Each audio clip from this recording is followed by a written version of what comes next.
In the first part of this analysis, we pointed out how synchronicity became the object of methodical research due to the rising awareness of a certain lack in the contemporary understanding of the world and man's place in it. The question posed was, how is it possible for the inside to in a certain way correspond to the outside? In other words, how is it possible for man's inner being to provoke, without mediation of an outside action, corresponding reaction of the outside world? As we proceed to explain the traditional notion of the relation between man and the world, it will eventually provide us with a clear indication as to where contemporary notions diverge from it. By traditional, I here denote the notion where this relation does not connote a substantial disunity, whereas by modern or contemporary, I denote that notion where there is a presupposition of the substantial gap between the two, and methodical investigation either resigns before it, or various attempts are being made to bridge it. Schopenhauer and Jung's attempts provide the examples of the second option. One may ask, what has all this to do with synchronicity? Isn't it, after all, something we must follow directly to its root by taking it as it is? Where is the fun in all this abstract reasoning? Perhaps the objection would apply if there wasn't for a minor quibble. Synchronicity, supposedly, is not a cause and effect relation, and going down to the root of the being we want to explain is what traditional metaphysics called analysis. It was, as opposed to the modern notion where analysis mainly means dismantling of concepts, an attempt to follow the thread of effects to their cause. Therefore, from our point of view, synchronicity cannot be analyzed at all. It can only be described as it occurred, because in its essence it remains a chance event. However, as we shall demonstrate, there is in fact a probable cause of quote unquote a causal relation. And the most one can say about it is that it is not a pretty sight.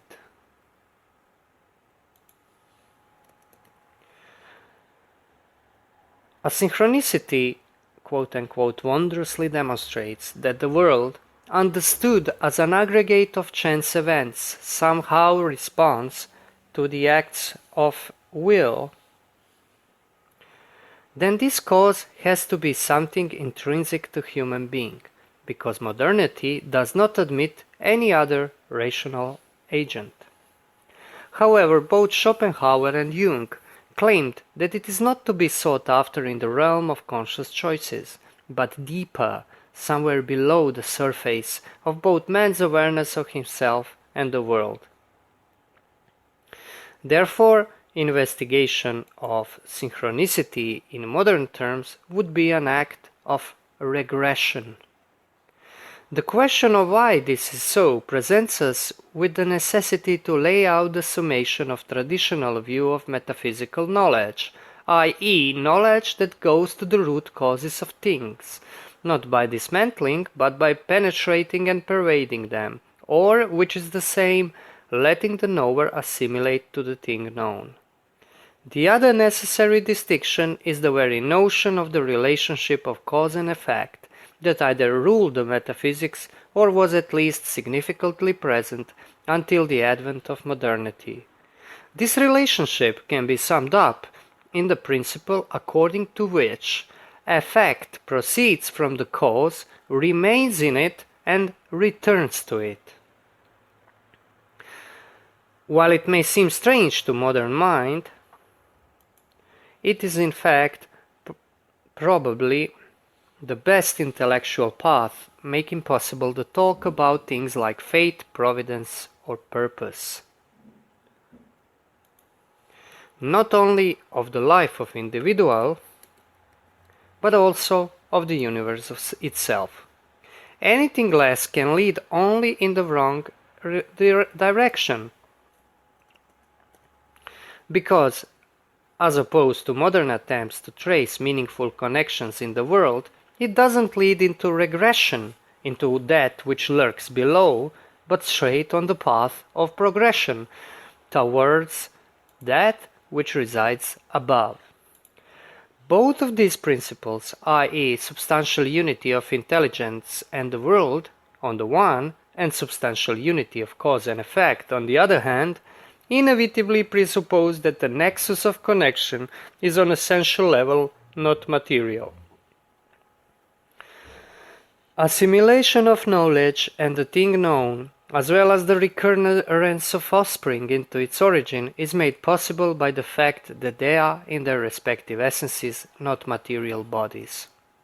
This means, as we shall see in the following, that expressions like soul, spirit, and ultimately God are not optional and convertible with ego, self, and collective unconscious, but necessary if we are to think beyond the world of chance.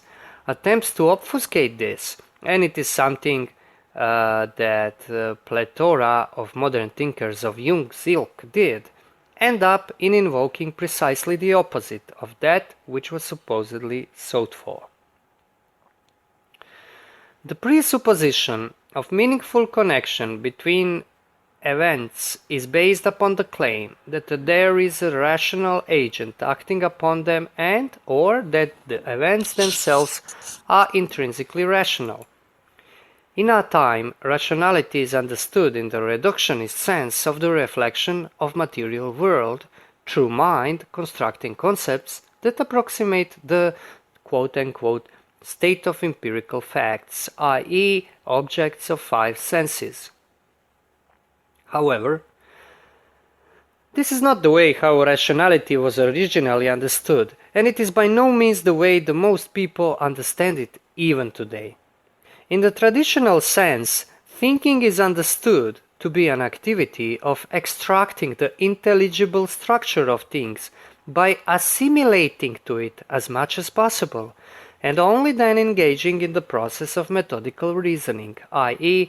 analyzing effects upwards towards their root causes or conversely following the causes downward to their effects. So the quote-unquote empiricism, which more or less serves as the epistemic basis of all modern thought, is a precise opposite of the way of thinking that could help us find our bearing here. A good example of this is the notion of tabula rasa, or blank blackboard, which today serves to denote the original state of mind, understood as a physical entity with no sensual imprints from the outside world being written upon it. Originally, however, this term denoted the non-physical mind, which is originally devoid of all intelligible forms, not because of its original blankness, but because of its original power to assimilate every essential intelligible structure in this world. Its ability to go into things and let things in a way go into it. One curious consequence of this is the fact that knowledge ends up being essentially and irrevocably personal, because it cannot be substantially detached from the knower. Quote, "The scientific knowledge, moreover, consists in the assimilation of the knower to the thing known. Now the knower is assimilated to the thing known as such only with respect to universal species, for such are the objects of science." End quote. From Thomas Aquinas, Summa contra Gentiles. The reason why our mind cannot get assimilated to the body, like for instance stone, but only to the essential intelligible structure that defines the stone, is the simple fact that mind doesn't assimilate matter, i.e. bodies of individual things.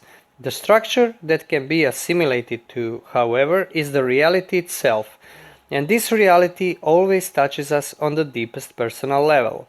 because apprehension of the object of knowledge is a unique act of qualified individual.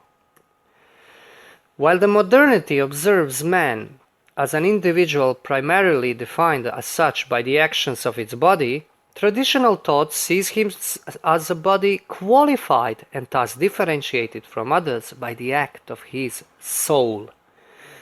The body is in the soul and not the other way around because, quote, intellectual creatures contain corporeal creatures, not by quantitative extension, but in simple fashion, intelligibly. For what is intellectually known exists in the knowing subject and is contained by his intellectual operation. It is impossible, furthermore, for two bodies to contain one another, since the container exceeds the contained.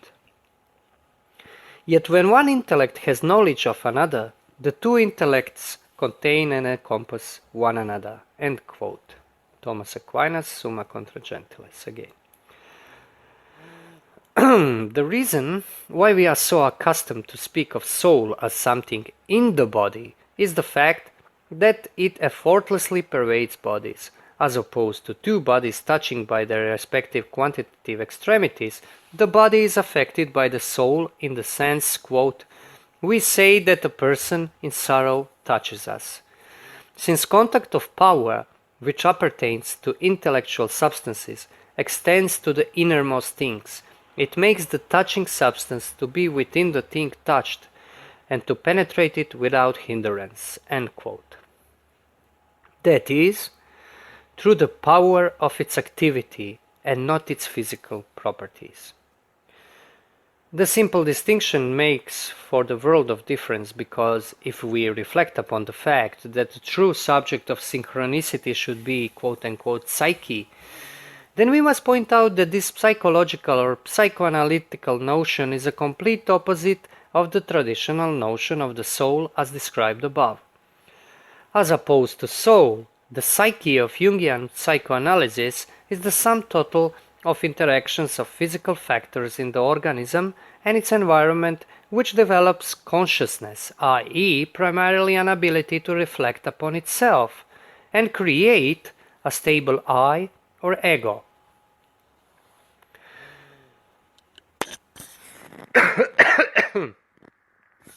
However, this flies in the face of the simple truth that material being cannot reflect into itself. From the traditional standpoint, this is unthinkable and can only be imagined, not inferred. And this brings us to the crux of the problem. Synchronicity has to do with the interplay of imagination and will. In Jung's view, chance events conspire to reinforce the strong, albeit usually unconscious wish. Similarly, New Age life coaches insist that the whole world conspires to help you get what you want. Abundance of information presents itself to someone as he googles away the cosmic conspiracy, etc., etc. The thing in common here is that someone has to will and imagine something to get a synchronistic result. Let us base our discussion on the last example. As we stated in the first part of this analysis, Internet is extremely apt medium for synchronicity, mainly because it offers the false image of the horizontal world, with no notions of the higher and lower, and correspondingly no notion of true and false in any substantial sense. But it is also an abyss, constantly being buried under the infinite flow of material particles, the swarm we call information. When one says that information overload is worse than the information starvation, more than few heads are going to nod in approval. However, the answer to a question why is this so is not readily transparent. After all, information is knowledge. Or is it? Information is the unit of quantification of knowledge. That is, the knowledge deprived of its essence and turned into a material thing. When one observes how people on internet talk among themselves, one soon notices a peculiar frequency of strange jargon. For instance, people don't really talk, they interact. Something is not understood, it is processed, etc. The reason for this is an attempt in assimilating the mind to images information world forces one to project. The illusion of total materiality it is based upon, because imagining information to be knowledge means precisely this, can only be built upon the active, that is, willful imagination. In such world, the subject of knowledge is built upon material reflection of material being, something we've already defined as impossibility. Therefore, a projection of images, because material reflection can only be a futile attempt which ends up being a creation of the system of phantasms containing nothing but images of sense experience. What is extremely important to understand, this knowledge has to be outside of the knower, because there is no way it can be properly assimilated, so it ends up being ever-growing system of connections and relations one perceives outside oneself. One talks about, debates, or even writes them down into volumes of books, but never really lets it all being assimilated into the intimacy of his inner being. These relations are primarily not causal, but meaningful, in the sense that they can be infinitely collated and interpreted by the outside observer and clustered into something resembling a cloud of meaningful connections. Of course, the ego processing this endless stream of information is the substance keeping it congruent, meaningful, and providing the illusion of stability, posing as a veritable counterfeit of the traditional trademark of reality. This is what we'll define as the reality tunnel.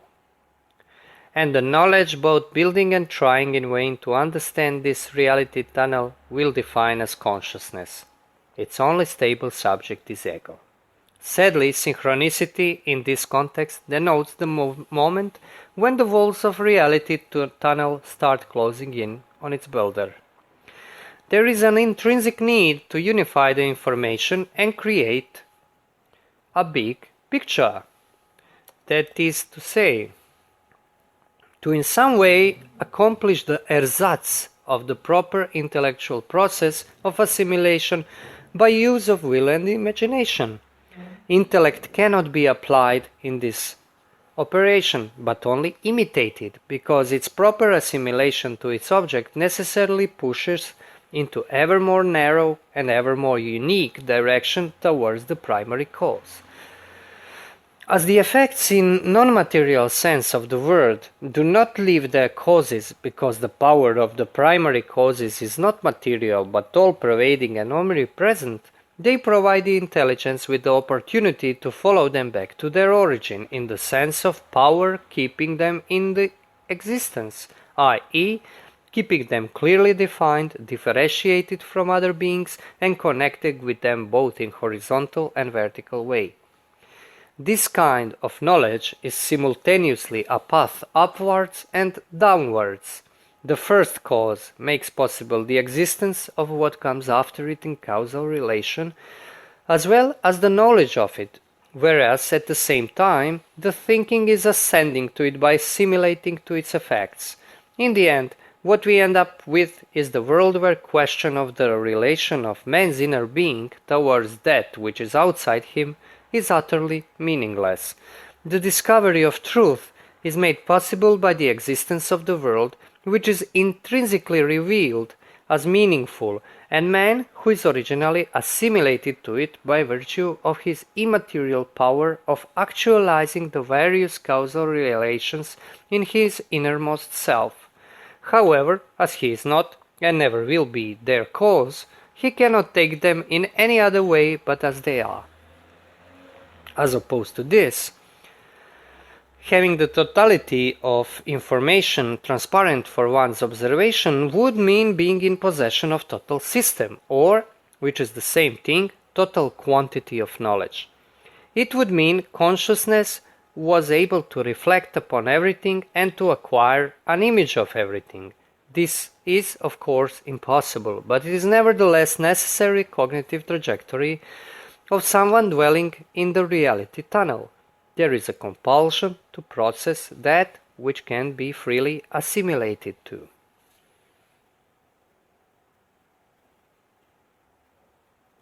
This is the reason for the compulsive need to quote-unquote make sense of the world, so prevalent nowadays. This need is originally provoked by reduction of causality to activities of matter, taken as the sole existent substance out of which causality somehow quote-unquote evolves, so that we end up with this, quote, "Now there can be no difference between non-being and non-being. Therefore, one non-being is not preferable to another non-being.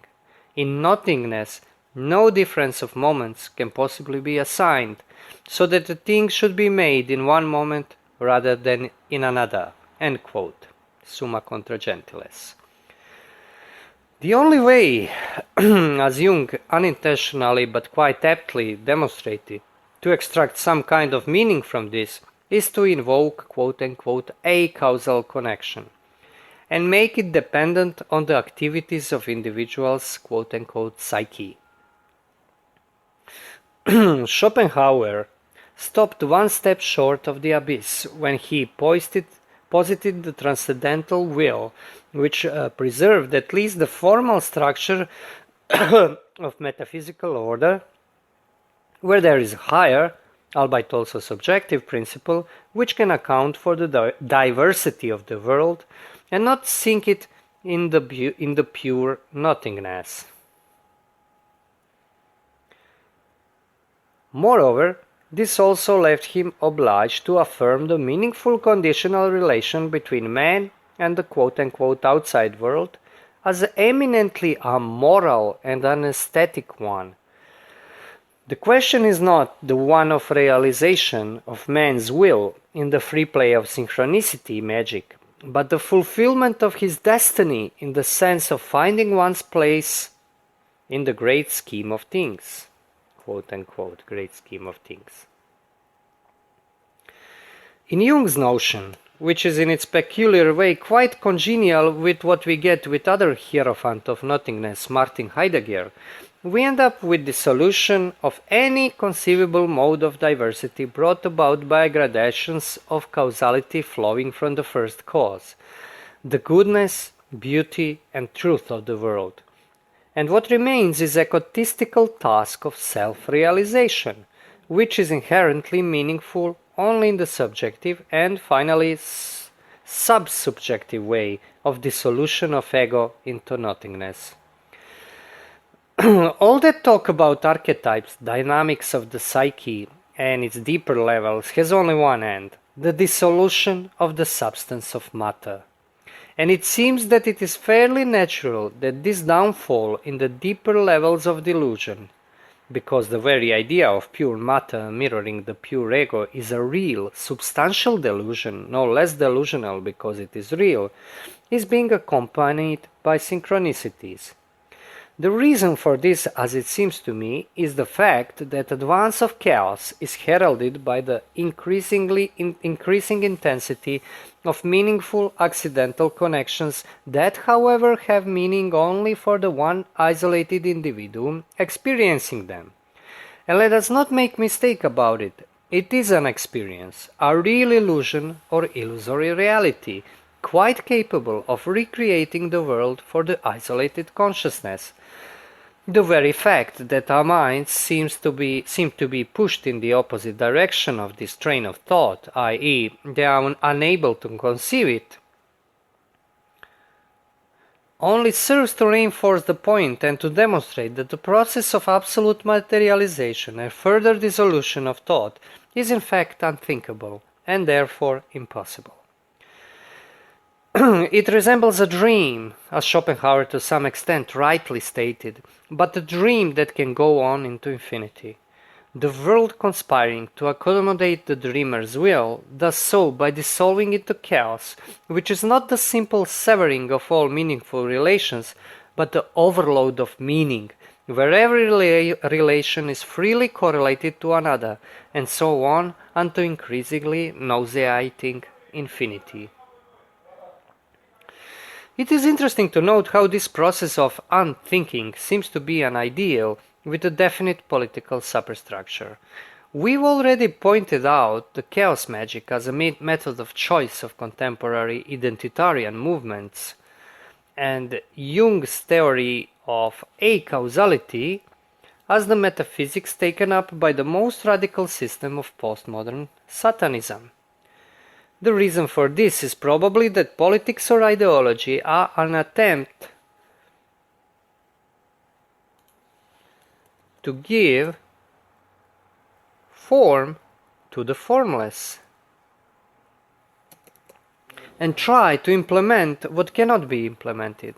One quote-unquote dreamer of the day, also writing roughly at the time when Jung's essay on synchronicity came out, had summed it up quite aptly, quote, "Like each man, a culture has ages, which succeed one another with rhythmic inevitability.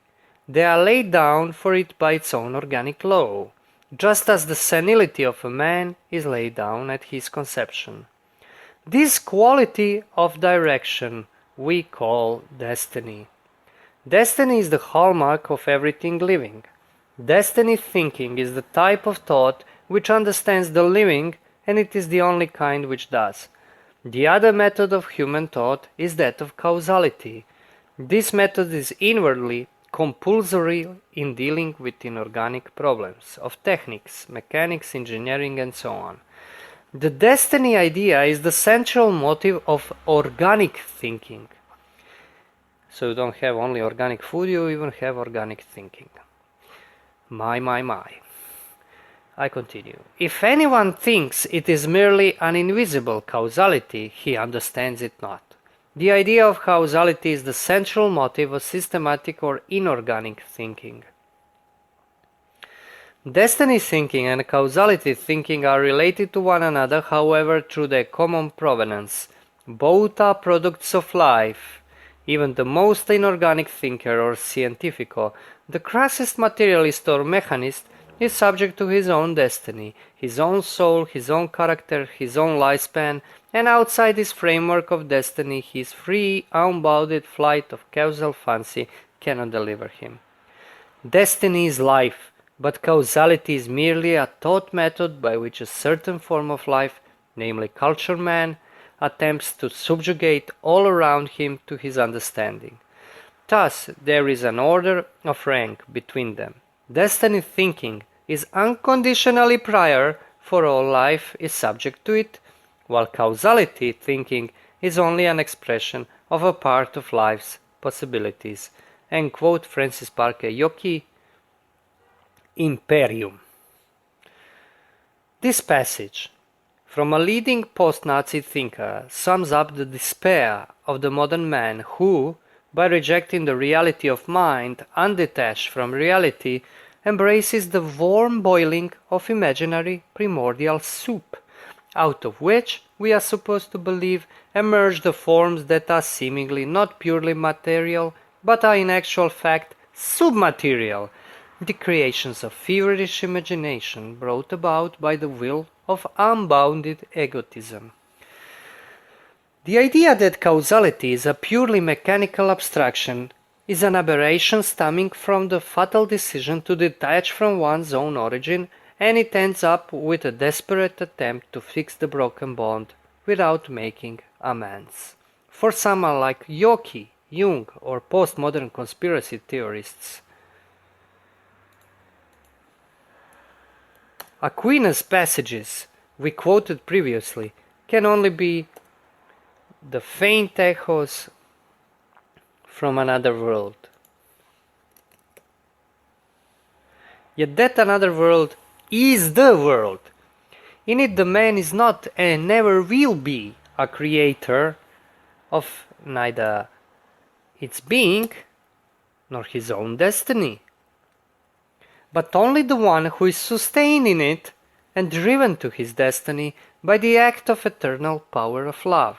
The causality that pervades all and everything in its most intimate center, and not merely in its outward appearance.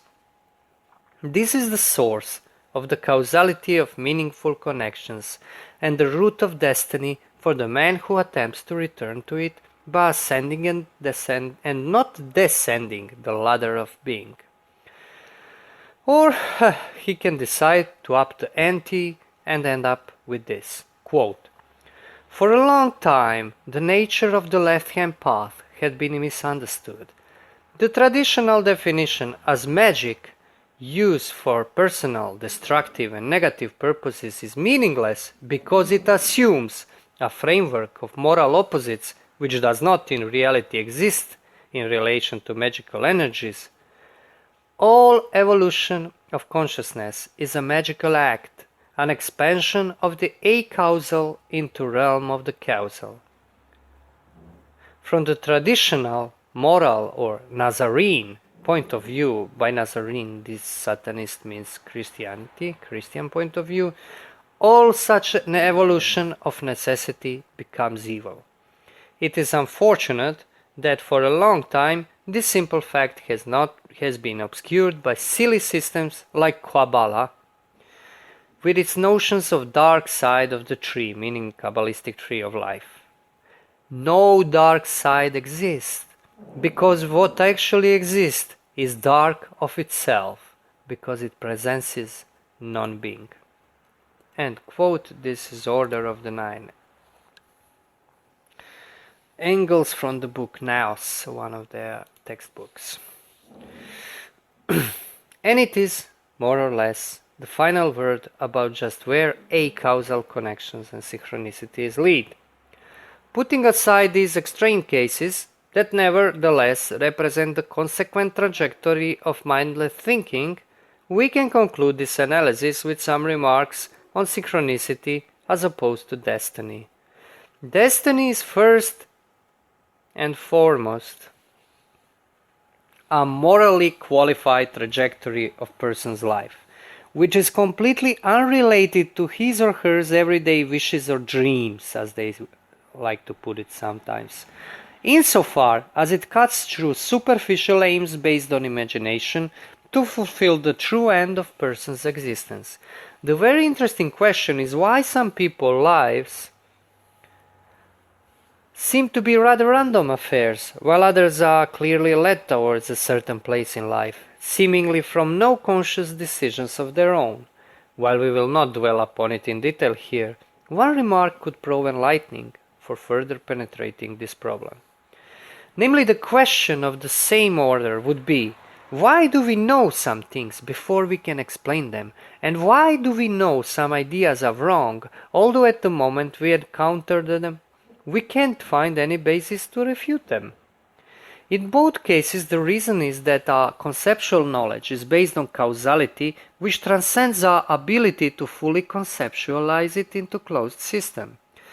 The meaning of knowledge comes not so much from knowing in itself, but from being known by that which is higher. This is what makes something like destiny and meaningful correspondences in one's real life yet never really explicable.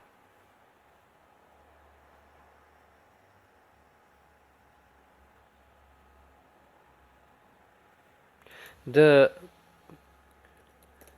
presupposition of recognizing the purpose in the world is an ability to assimilate oneself to its origin, which in turn absolutely presupposes renouncing the ambition of being its creator. Perhaps one could wave off this ambition as something reserved for a small number of psychotics and psychopaths, yet in actual fact, this is quite usual trajectory for a good number of people, although most don't really act upon it. The idea that one can invoke Egyptian deity to inaugurate the American president into office, as well as the dissolution of even the most basic hierarchy which separates the fringe from the mainstream, testify to a changing trend in this matter. Most of the media, research, politics, and even religious and metaphysical doctrines now being disseminated via internet, are in fact based upon the principle of chaos, that is, on the principle of acausal, meaningful connection, where causal explanation only serves to indicate that that world has quote-unquote been figured out. Whereas in fact it is a sign of reality tunnel being finally closed all around the ego. In the sphere of information flow, synchronicities are pretty much common occurrences up to the point when they cease to be meaningful coincidences and become meaningful but completely illusory reality of one's own consciousness entrapped in the informational cluster. In itself, this is a fulfilled escape from the reality. In contrast to simple believing in one's own lies, it is the instance of turning one's own lie into reality and proclaiming it to be the world itself. The final step is the dissolution of ego under the weight of its possessions, and we can assume momentary reversal of illusory meaning into total meaninglessness, probably ending up in complete moral, mental, and psychical breakdown. In illusion, crumbling into itself without a cause.